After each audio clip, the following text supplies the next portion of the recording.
بنورنا الدنيا وننشر في الفضاء أملا ونعلي عزم همتنا فمن طلب العلا وصل. الحمد لله رب العالمين والصلاة والسلام على سيد المرسلين وعلى آله وصحبه اجمعین. اما بعد، محترم سامعین کرام، گزشتہ کل ایک آڈیو نظروں سے گزری جس میں ایک صاحب یہ دعویٰ کر رہے ہیں کہ انسولین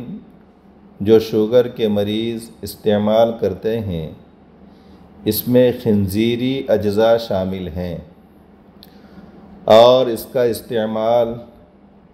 ناجائز و حرام ہے، اور جو مریض اسے استعمال کر رہے ہیں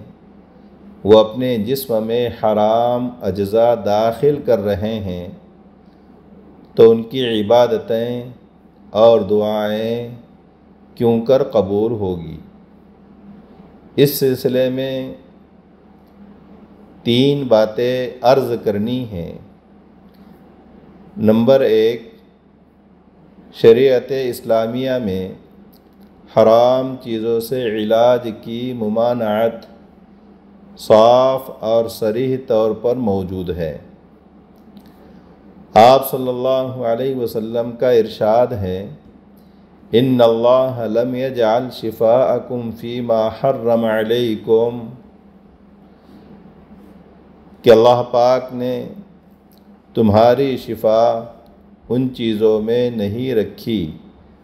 جو تم پر حرام قرار دی گئیں. نیز آپ صلی اللہ علیہ وسلم کا یہ بھی ارشاد ہے، ان اللہ انزل الداء والدواء وجعل لكل داء دواء فتداووا ولا تداووا بحرام، کہ اللہ پاک نے بیماری اور اس کی دوا دونوں نازل کر دی ہے، اور ہر بیماری کی دوا موجود ہے تو دوا ضرور کریں، لیکن کسی بھی حرام چیز سے دوا نہ کیا کرو. نیز آپ کا یہ بھی ارشاد ہے، جب آپ سے حرام سے علاج کے متعلق سوال کیا گیا تو آپ نے جواباً ارشاد فرمایا، انہ لیس بدواء ولکنہ داء، کہ حرام چیز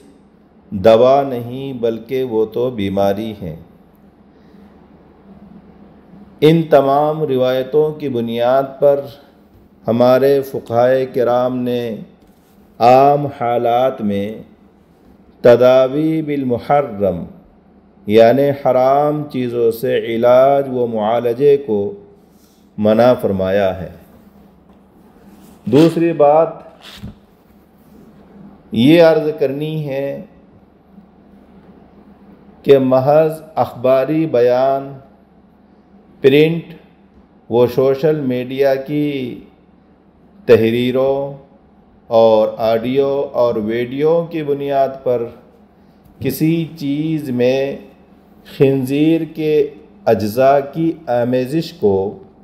تسلیم کر کے اس کی حرمت کا فتویٰ نہیں دیا جا سکتا جب تک کہ اس کے اجزاء ترکیبی کے بارے میں صحیح و معتبر تحقیق نہ ہو. یعنی کم از کم 2 دیندار مسلمان اور کسی معتبر لیبارٹری کے ذریعے اس کی تحقیق نہ کی گئی ہو، اسے ہم حرام قرار نہیں دے سکتے. اگر صحیح و معتبر تحقیق سے یہ بات ثابت ہو جاتی ہے تو پھر اس کا استعمال ناجائز و حرام ہوگا، ورنہ اس کے استعمال کے ناجائز و حرام ہونے کا فتویٰ نہیں دیا جائے گا. یہ الگ بات ہے کہ خود آدمی اس طرح کی مشتبہ چیز کے استعمال سے احتیاط کر سکتا ہے، لیکن عمومی طور پر اس کے استعمال سے منع نہیں کیا جا سکتا۔ نمبر 3، اس سلسلے میں یہ بات عرض کرنی ہے کہ اگر بالفرض یہ بات صحیح و معتبر ذرائع سے پائے ثبوت کو پہنچ جاتی ہے کہ انسولین میں خنزیری اجزاء شامل ہیں، تو انسولین کا استعمال کرنا ناجائز و حرام ہے یا نہیں؟ تو جواباً عرض ہے کہ اصل شرعی کی بنیاد پر حرام چیز کو بطور دوا استعمال کرنا بھی حرام ہے، مگر یہ کہ بیماری مہلک یا ناقابل برداشت ہو اور مسلمان ماہر دیندار طبیب و ڈاکٹر یہ کہے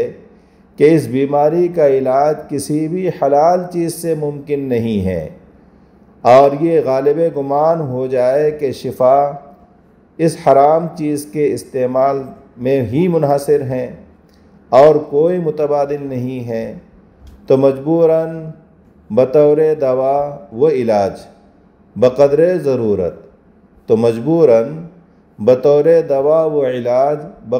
ضرورت حرام اشیاء کے استعمال کی گنجائش ہوتی ہے، ورنہ نہیں۔ الغرض، اگر واقعتاً و حقیقتاً انسولین میں خنزیر کے اجزاء شامل ہیں اور شوگر کے مریض کے لیے انسولین کے علاوہ اور کوئی حلال متبادل نہیں ہے جس سے اس کا شوگر کنٹرول ہو سکے، تو بطور دوا و علاج بقدر ضرورت اسے انسولین لینے کی شرعاً اجازت و گنجائش ہوگی۔ واللہ اعلم بالصواب وعلمہ اتم۔ محمد جعفر ملی رحمانی، خادم الافتاء والتدریس، جامعہ اسلامیہ اشاعۃ العلوم، عکل کوہ۔ والسلام علیکم ورحمۃ اللہ وبرکاتہ۔